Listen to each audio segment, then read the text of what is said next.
A Japanese mother is inside a laboratory in Saitama. Her 6-week-old has been crying for 4 minutes. There are ECG leads on his chest. A researcher watches a monitor. Red lines, jagged, urgent.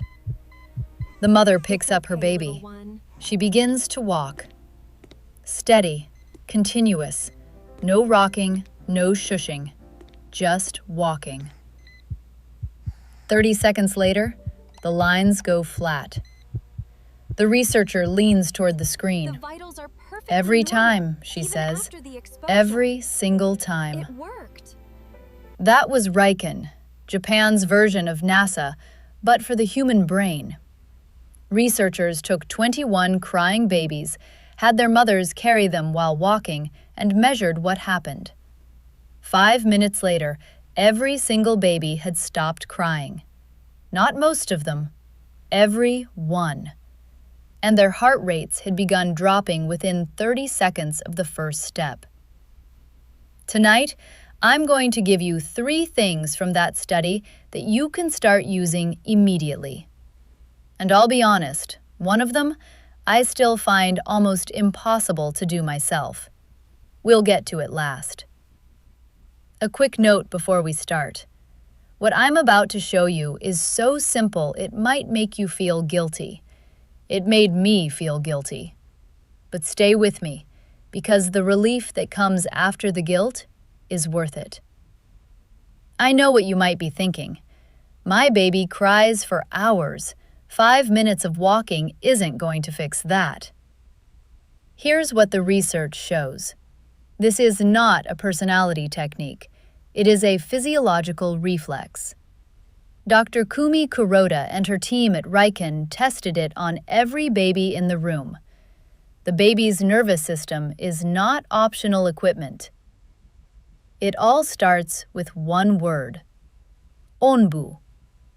In Japanese, this word is written with a character ka, a person, carrying the weight of a shell permanently on their back. Something of value, something that belongs there. Literally, to bear something of value on your body, to carry another being as part of yourself. Onbu is the Japanese practice of carrying a baby strapped to the body, against the chest, against the back, while in motion. And Japanese mothers have been doing this continuously since at least the Edo period. Here's what's fascinating. The body is the technology. The walk is the medicine. When a baby is in an onbu himo, the traditional cloth carrier, they experience the mother's warmth, her heartbeat, her breathing, and her full range of movement as she walks and works and moves through the world. This is not a carrier for convenience. This is a nervous system regulator worn on the body. Now think about what we do instead. Baby cries, we reach for the swing. Baby fusses at 3 in the morning, we open the white noise app. Baby won't settle, we order something else on Amazon at 2:14 a.m. We've spent hundreds of dollars trying to replace the one thing the baby was literally designed to respond to. Not a swing, not a bouncer, not a speaker playing womb sounds. A warm body, walking. Japanese mothers never made the body optional. We forgot it was ever the answer. And it all comes down to one question they ask that most Western parents never think to ask. Am I the answer? Now, let's go back to that researcher leaning toward the screen. She wasn't watching a trick. She was watching what happens inside a concept the Japanese call Hada no Fureau, Shada no Fureau, pronounced Hada no Fureau. Break it apart. Shada, Hada, is the surface of the flesh, the skin. Shure, fure, is the hand that reaches to make contact. And au, is 2 surfaces closing together, meeting, fitting. Literally, skin surfaces meeting in contact. The moment two bodies touch and become one surface. Here's what happens neurologically when this occurs. The baby's nervous system cannot regulate itself. It is not finished, so it borrows the mother's. Developmental neuroscientists call this physiological co-regulation, a concept grounded in Stephen Porges's polyvagal theory. The baby's parasympathetic nervous system calms through physical contact with a calm, moving caregiver. Her walking body is the technology. An object cannot do this. A swing has no heartbeat. Studies tracking 101 infants found that babies who regularly experience this kind of contact develop stronger, independent self-regulation by 12 months. The child who is most held, most regulated early on, is the most ready when the time comes to not need it. So the next time your baby is crying and your hand moves toward the bouncer switch, stop. Pick up your baby. Walk. Steady and continuous. Give it 30 seconds. Just 30 seconds. That's how long it takes. Here's where Western assumptions about Japanese parenting usually break down. People often assume that because Japanese children are so composed, so capable, their early upbringing must have been cold, structured, reserved. The opposite is true. In Japanese, there's a phrase, Onbu ni Dakko, Onbu ni Dakko, and Dakko, is something worth understanding on its own. The character ba is a hand radical combined with bao, tsutsumu, which means to wrap, to enclose. And the suffix ko is child-directed speech, little one. The hand that wraps around a little one, complete enclosure, complete holding. Onbu ni Dakko means on the back and in the arms, entirely held, entirely carried. In Western parenting, we sometimes say this as a warning. Don't hold them too much, you'll spoil them. They'll never be independent.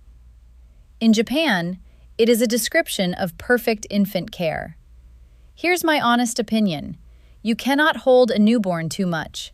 The nervous system requires it, not as comfort, but as construction. The holding is not spoiling, it is building.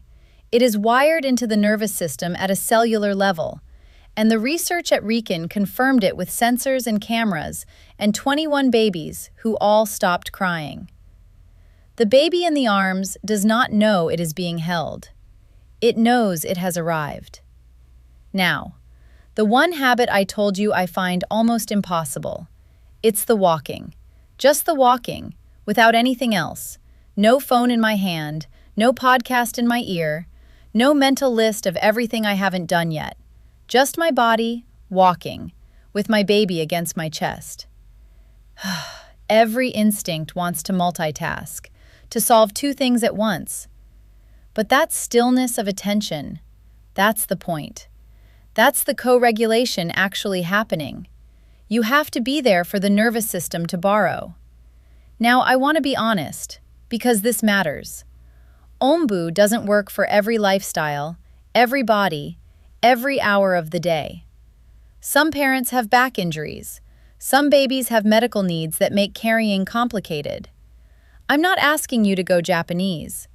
I'm asking you to take the principle.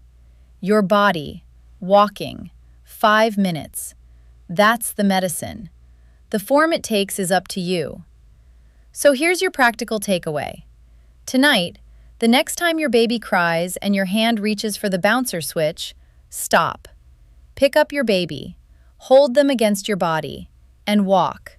Steady, continuous. Don't rock, don't bounce, just walk. 5 minutes. Count to 300 if you have to. No app, no batteries, no Amazon order. You are the technology your baby was designed for.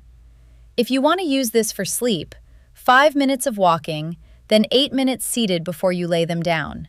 That's the RIKEN protocol. That sequence matters. Do it tonight.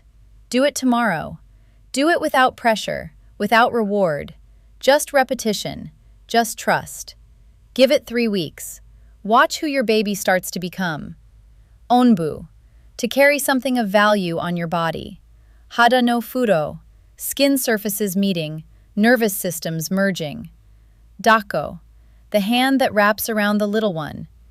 These aren't Japanese secrets, they're human truths, and they're available to every parent, starting tonight.